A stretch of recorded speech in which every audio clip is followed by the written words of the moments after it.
Assalamualaikum warahmatullahi wabarakatuh. Selamat berjumpa lagi dengan saya pada video pembelajaran.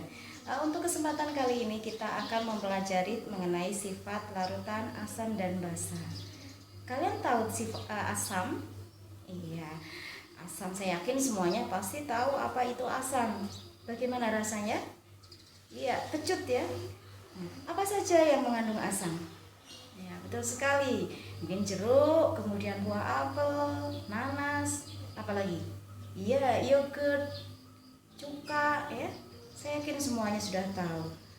Jadi sifat asam yang pertama adalah bau dan rasanya masam. Kalian pernah tidak membuat selai yang terbuat dari buah nanas? Kenapa pada saat kita membuat selai kita tidak boleh menggunakan panci yang berasal dari logam aluminium? Ada yang tahu jawabannya? Iya, karena logam aluminium itu nanti akan larut bersama selai nanas. Kok bisa? Berarti bagaimana sifat asam pada contoh yang kedua ini? Iya, jadi asam itu bersifat merusak atau dengan kata lain bersifat korosi. Sifat asam yang lain bagaimana? Apakah kalian pernah mencicipi suatu zat, misalnya air aki itu katanya asam.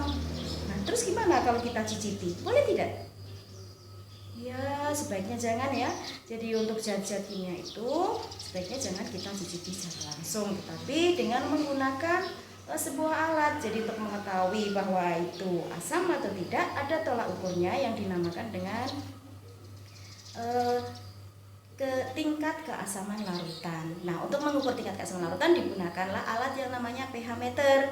Selain pH meter bisa juga digunakan indikator.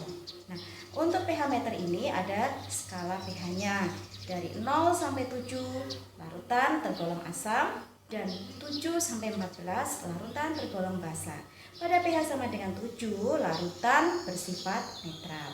Nah, untuk asam pH larutan adalah kurang dari 7.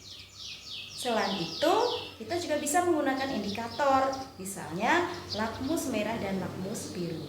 Lakmus biru digunakan untuk mengetahui suatu larutan bersifat asam atau tidak. Kalau lakmus biru itu dicelupkan ke dalam larutan yang bersifat asam, maka lakmusnya akan berubah warna menjadi merah. Bagaimana dengan basa? Tahu tidak kalian apa itu basa? Ya, barangkali kalian pernah pada saat mandi secara tidak sengaja kita mencicipi, ya, jadi mulut kita itu terkena sabun. Nah, rasanya bagaimana? Pahit ya, agak getir gitu. Nah, itu sifat dari basa. Jadi rasanya pahit. Kemudian bersifat kaustik. Kaustik itu artinya bisa menimbulkan iritasi. Coba kalau kalian habis mencuci pakaian rasanya kan tangan terasa kasar, ya, itu karena basa bersifat kaustik. Kemudian sifat yang lain, ya, berlawanan dengan sifat asam. Kalau asam itu pH-nya kurang dari 7, kalau basa pH-nya lebih dari 7. Sedangkan dengan indikator lakmus biru, kalau asam akan berubah menjadi merah, sedangkan basa lakmus merah jika dicelupkan ke dalam larutan yang bersifat basa akan berubah menjadi biru. Jadi untuk sifat-sifat asam tadi ada apa? Ada berapa?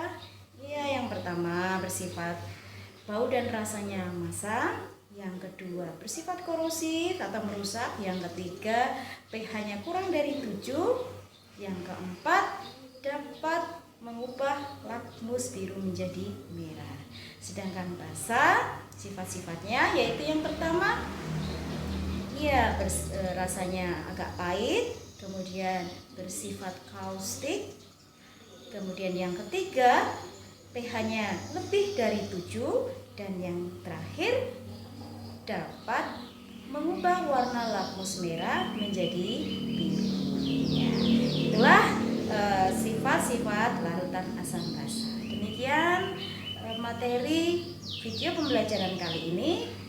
Kita jumpa lagi di lain kesempatan. Assalamualaikum warahmatullahi wabarakatuh.